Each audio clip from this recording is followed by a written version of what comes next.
IRCON international क्या इस बार 500 पार? दरअसल देखा जाए तो स्टॉक अपने लाइफ टाइम हाई 280 रुपए को छूने की तैयारी में है। 21 तारीख को इस कंपनी के नतीजे हैं और कंपनी का शेयर अभी से ही तेजी दिखा रहा है, यानी कि बाजार को कहीं ना कहीं यह आभास है कि इस कंपनी के नतीजे बेहद ही शानदार होने वाले हैं, क्योंकि कंपनी की परफॉर्मेंस इस फाइनेंशियल ईयर के अंदर शानदार रही है, चाहे रेवेन्यू के फ्रंट पर हो चाहे प्रॉफिट के। यानी कि इस साल ये कंपनी एनुअली बेसिस पर काफी बड़ा प्रॉफिट दिखाने वाली है अपनी बुक्स के अंदर। और ग्रोथ का तो आपको पता ही है कि कंपनी के अंदर जो ग्रोथ है वो एक नहीं 2 सेक्टर से आती है। ऐसा कहने के पीछे क्या कारण है? दरअसल ये कंपनी रेलवे के साथ साथ हाईवे बनाने का भी कारोबार करती है। अगर आप शेयर मार्केट में डीमैट अकाउंट खुलवाना चाहते हैं तो आप हमारे चैनल पर दिए गए लिंक के माध्यम से आप स्टॉक्स के साथ डीमैट अकाउंट खुलवा सकते हैं। अगर आप हमारे लिंक का यूज करके आप स्टॉक्स के साथ डीमैट अकाउंट खुलवाएंगे तो आपको टेलीग्राम पर premium membership free of cost provide कराएंगे, जहां पर आपको मार्केट अपडेट्स प्रोवाइड कराए जाते हैं। हेलो फ्रेंड्स, मैं Vipin Jain, founder of learn equity with Vipin Jain. Friends, IRCON international railway sector की एक कंपनी, एक पीएसयू जो रेलवे सेक्टर के साथ साथ हाईवेज भी बनाने का कारोबार करती है। और इस कंपनी की ऑर्डर बुक में दोनों ही सेक्टर से इस समय ऑर्डर बुक लगातार बढ़ती जा रही है, यानी कि नए नए ऑर्डर इस कंपनी को आ रही है।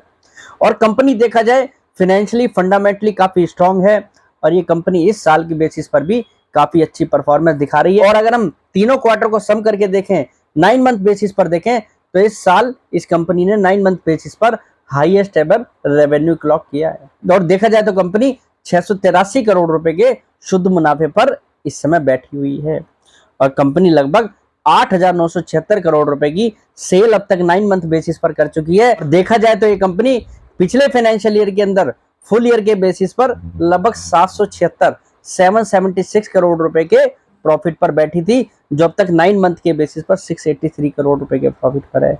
यानी कि इस साल इस कंपनी के प्रॉफिट में डबल डिजिट ग्रोथ दिखाई देगी और company quarter by quarter basis पर भी लगातार अपनी परफॉर्मेंस को सुधार रही है। ये कंपनी इस फाइनेंशियल ईयर के अंदर आपको 900 करोड़ प्लस का प्रॉफिट दिखाने का दमखम रखती है, यानी कि डबल डिजिट ग्रोथ है कंपनी के प्रॉफिट में, कंपनी के रेवेन्यू में। और ये कंपनी लगभग 15 से 16% की आरओई वाली कंपनी है। और ये जैसा मैंने आपको बताया कि ग्रोथ है, कंपनी की ऑर्डर बुक में काफी बड़ा एक्सपेंशन है, उसके बावजूद ये कंपनी डीप डिस्काउंट पर काम कर रही है। ऐसा कहने के पीछे कारण क्या है जरा वो आपको समझना होगा। या कंपैरिजन करके देखें इंडस्ट्री में तो आरबीएनएल जैसी कंपनी जो कि एक पीएसयूज है, वो भी एट प्रेजेंट इस कंपनी से महंगे वैल्यूएशन पर ट्रेड कर रही है। आरबीएनएल लगभग 20% की आरओई वाली कंपनी है और आरबीएनएल इस समय अपने बुक वैल्यू के 7.5 के मल्टीपल पे है। और इरकॉन अगर देखा जाए 15 से 16% की आरओई वाली कंपनी लगभग इस समय 4.2 के मल्टीपल पर मिल रही है बुक वैल्यू के हिसाब से। यानी कि ये देखा जाए तो कंपनी आरबीएनएल के हिसाब से आज भी सस्ती है। इसी सेक्टर के अंदर अगर हम रेलवे सेक्टर के अंदर बात करें तो जुपिटर वैगन जैसी कंपनी जो इस समय लगातार नई तेजी के रिकॉर्ड छू रही है, 12.5 के मल्टीपल पर है। वो कंपनी इस समय डबल डिजिट आरओई वाली कंपनी 12.5 के मल्टीपल पे ट्रेड कर रही है। यानी कि इस कंपनी के अंदर वैल्यूएशंस के लिहाज से काफी बड़ा गैप दिखाई देता है और लगातार इन कंपनियों की परफॉर्मेंस, लगातार इन कंपनियों की ऑर्डर बुक एक्सपेंशन और लगातार गवर्नमेंट का इस सेक्टर पर फोकस। रेलवे सेक्टर पर गवर्नमेंट का मानना है कि कैपेक्स ऐसे ही जारी रहेगा, तो इन कंपनियों की री रेटिंग क्यों नहीं होगी। और ऊपर से इरकॉन इंटरनेशनल इस समय इंडस्ट्री में काफी बड़े डीप डिस्काउंट पर मिल रही है अगर हम अदर कंपनी से कंपैरिजन करके देखें। प्राइस टू बुक के लिहाज से, पीई के लिहाज से ये कंपनी आज भी काफी सस्ती दिखाई दे रही है। यानी कि इस कंपनी को भी आपको यहाँ से 8 या 9 का मल्टीपल भी मिलता हुआ दिखाई दे सकता है अगर इस कंपनी की थोड़ी यहाँ से अर्निंग और सुधर जाए। यानी कि कंपनी जो है लगभग 20% की आरओई वाली ये कंपनी जाती दिखाई दे, तो इस कंपनी को क्यों नहीं आरबीएनएल जैसे वैल्यूएशन मिल सकते। इस कंपनी को भी तो लगातार नए नए ऑर्डर मिल रहे हैं, कंपनी लगातार ग्रोथ के पाथ पर है, उसको इस कंपनी को ऐसे वैल्यूएशन क्यों नहीं मिलेंगे। यही कारण था कि ये कंपनी आज से 1-1.25 साल पहले 70 रुपए की मिल रही थी और उस समय आरबीएनएल की री रेटिंग हो रही थी और इस कंपनी की री रेटिंग नहीं हो रही थी। और आज ये कंपनी आप देखिए किस कैसे वैल्यूएशन पर आ गई है, वहां से कंपनी ने 3-4 गुना लोगों को पैसा बना कर दिया है।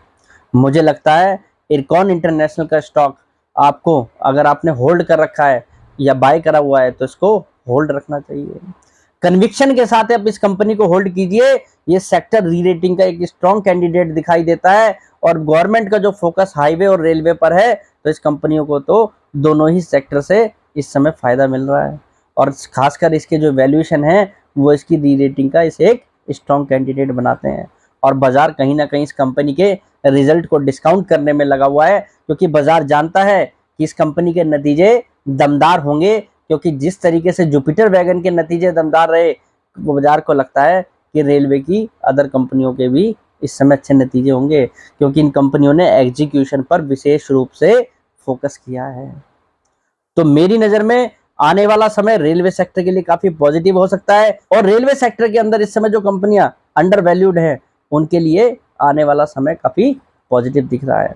तो इस कंपनी के अंदर भी दमखम है अपनी करंट बुक वैल्यू के 7 के से 8 के मल्टीपल पर ट्रेड करने का आने वाले समय में, और उस कंडीशन में ये कंपनी 500 रुपए को पार करने का दमखम भर सकती है।